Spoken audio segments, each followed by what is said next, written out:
You've got $500 sitting in your bank account right now, and it's losing value every single day. I'm not joking. While you're playing it safe, inflation is quietly eating your money alive. So today, I'm going to settle the biggest money debate once and for all. Should you save it, or should you invest it? Hey everyone, welcome back. If you've ever stared at your bank balance and thought, should I keep this safe, or should I put it to work? You are not alone. This is literally one of the most common questions I get asked. And the truth is, most people get this decision wrong, not because they're bad with money, but because nobody ever taught them the real difference between saving and investing. By the end of this video, you'll know exactly where your money should go and how much of it. Let's break it down. Look, whether you choose to save, invest, or do both, the real win is that you're finally taking control instead of guessing.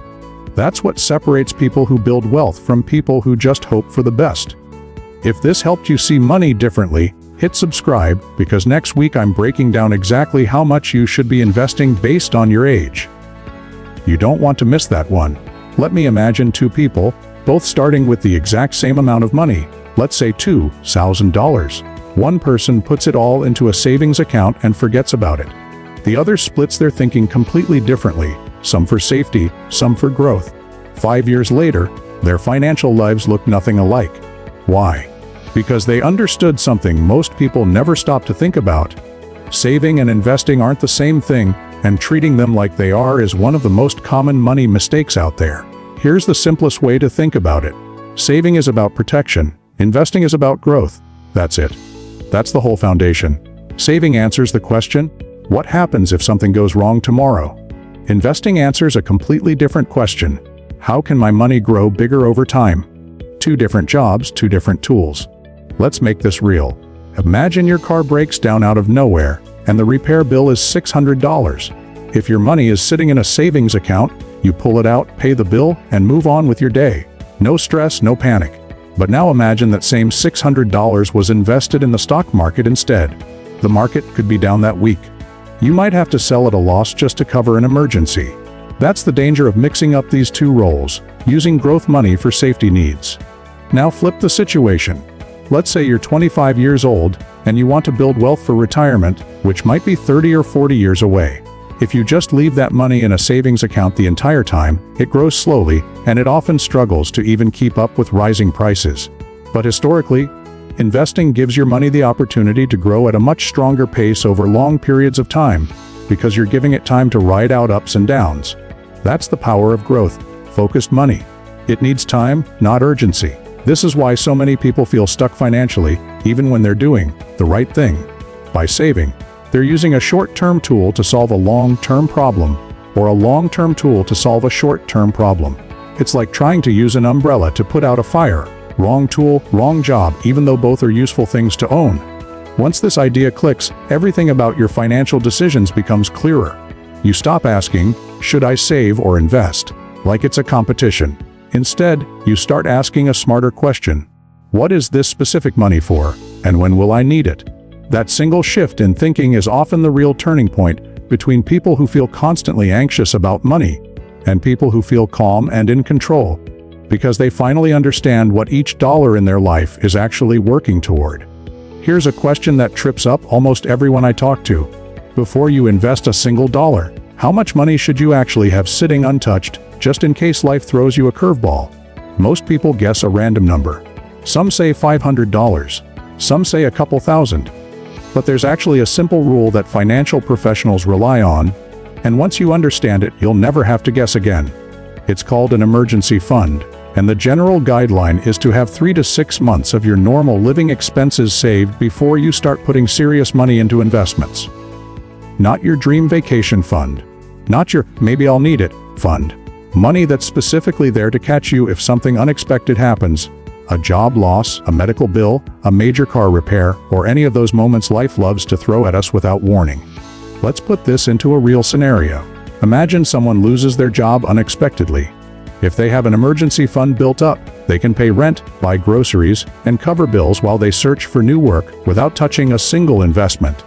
Now imagine someone else in the exact same situation, but all their money is invested instead. To survive, they might be forced to sell their investments at exactly the wrong time, possibly at a loss, just to cover basic living costs. Same emergency, two very different outcomes.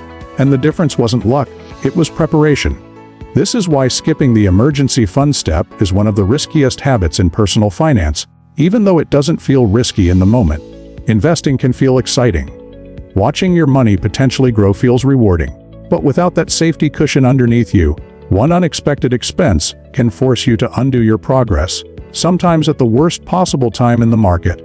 So how do you figure out your number? Start by adding up your essential monthly expenses. Things like rent or mortgage, groceries, utilities, insurance, and transportation. Multiply that number by 3 for a starting goal and by 6 for a fully cushioned safety net. This becomes your target, and it's completely personal to your life, not a copy-paste number from someone else's situation. Here's the mindset shift that makes this click. Your emergency fund isn't separate from your investing journey. It's actually the foundation of it. Think of it like building a house. You wouldn't build the second floor before pouring a solid foundation, right? The emergency fund is that foundation. It's what allows you to invest with confidence instead of investing with fear, because you know that no matter what life throws at you, you're not going to be forced into a financial decision you didn't choose. That peace of mind alone is worth more than people realize. Here's something that sounds completely backwards at first, but once you understand it, you'll never look at your savings account the same way again. The money you're keeping safe might actually be losing value every single day, even though the number on the screen keeps going up. Confusing, right? Let's break down exactly why this happens. This concept is called inflation, and in simple terms it means the cost of everyday things. Groceries, gas, rent, a cup of coffee tends to rise over time. So the same $100 that bought a full cart of groceries a few years ago might only buy a partial cart today. The price tag on life keeps creeping upward, little by little, year after year. Now here's where it gets interesting. Let's say you have money sitting in a regular savings account, earning a small amount of interest each year. On paper, your balance is growing. You check your account, you see more dollars than before, and it feels like progress. But if the cost of living is rising faster than that interest is being added, your money is actually losing purchasing power, even while the number itself is increasing. It's like running on a treadmill. You're moving, but you're not actually getting anywhere. Let's make this even more real. Imagine you saved $10,000 5 years ago, and it's still sitting in a basic savings account today. That $10,000 still says $10,000 on your statement. But because of rising prices over those years, that same amount of money often can't buy what it used to buy. You didn't lose money on paper, but you quietly lost value in real life. And most people never notice because the number never went down. This is exactly why understanding inflation is such a game changer. It's not about scaring you away from saving. Saving is still essential, especially for your emergency fund and short-term needs, like we talked about earlier. But it does highlight why keeping all your money in savings, especially for long-term goals, isn't automatically the safe choice people assume it is. Sometimes the biggest risk isn't losing money dramatically. It's slowly losing value without even realizing it. So what's the takeaway here? It's simple. Savings accounts are great for short-term safety and quick access to cash, but they were never designed to grow your wealth over the long run. That's a completely different job, one that usually requires a different tool. And once you see this clearly, the whole save versus invest conversation starts to make a lot more sense, because now you're not just thinking about how much money you have. You're thinking about what that money can actually do for you over time. Let me ask you something most people never really think about. What if your money could work while you sleep, quietly building on itself year after year, without you lifting a finger? That's not a fantasy. That's a real financial concept, and it's called compound growth, and it's one of the most fascinating ideas in all of personal finance. Here's the simplest way to understand it. When you invest money, it has the potential to earn returns over time. But here's the powerful part. Those returns can then generate their own returns. In other words, your money isn't just growing, it's potentially growing on top of what it already grew. It's like a snowball rolling downhill, slowly picking up more snow, getting a little bigger with every rotation, without you having to push it manually. Let's walk through a simple, realistic example. Imagine someone invests $200 every month, starting in their 20s. In the early years, the growth might feel slow, almost unnoticeable. But as time passes, something interesting starts to happen. The money that was invested years ago has had time to grow, and that growth itself starts contributing to future growth. Over long periods of time, historically, this process has the potential to build significant value, not because the person did anything dramatic, but simply because they gave their money enough time to work. Now compare that to someone who keeps that same $200 a month sitting in a regular savings account instead. Their money is safe, yes, and that safety absolutely matters. But it's not designed to take advantage of this compounding process in the same way, because savings accounts typically offer much smaller growth potential. Same monthly amount, same number of years, but two very different long-term outcomes, simply because of where that money was placed. This is why financial professionals talk so much about starting early, even with small amounts. It's not about having a huge sum of money to invest right away. It's about giving whatever you do invest enough time to potentially grow, because time is one of the most valuable ingredients in this entire process. Someone who starts small in their 20s often has a real advantage over someone who starts big in their 40s, simply because of how many additional years that money had to potentially compound. Of course, it's important to remember that investing involves risk, and growth is never guaranteed. Markets move up and down, and past results don't promise future outcomes. But understanding how compound growth works helps explain why so many financial experts emphasize long-term thinking over quick decisions. It's not about chasing fast results. It's about respecting a process that's designed to reward patience, consistency, and time, three things that are available to almost everyone, no matter where they're starting from financially. Here's a question that changes everything once you really sit with it. If two people invest the exact same amount of money in the exact same investment, why could one of them end up feeling completely confident, while the other ends up panicking and pulling their money out at the worst possible time? The answer has nothing to do with luck.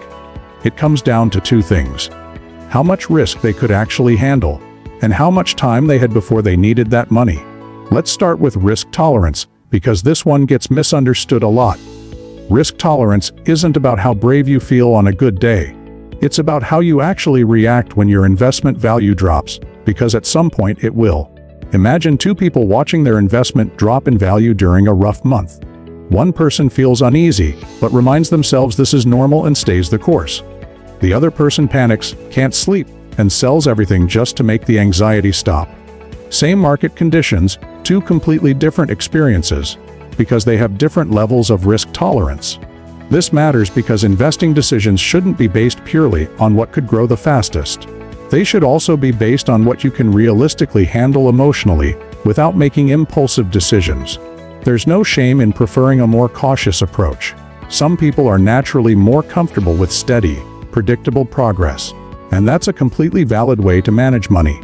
Now let's talk about the second piece: time horizon, which simply means how long before you'll actually need this money. This changes everything about how someone should approach saving versus investing. Picture someone who's saving for a vacation next summer. That money needs to be stable and accessible, because there's no time to recover if the value drops right before they need it. Now picture someone saving for retirement that's 30 years away.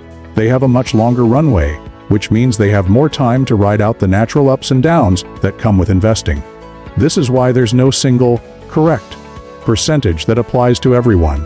Someone with a short time horizon and lower risk tolerance will naturally lean more toward saving. Someone with a longer time horizon and a higher comfort with risk may lean more toward investing. Neither approach is right or wrong. They're just designed for different situations and different people. Here's the real lesson in all of this. Personal finance is deeply personal. That's actually where the word comes from.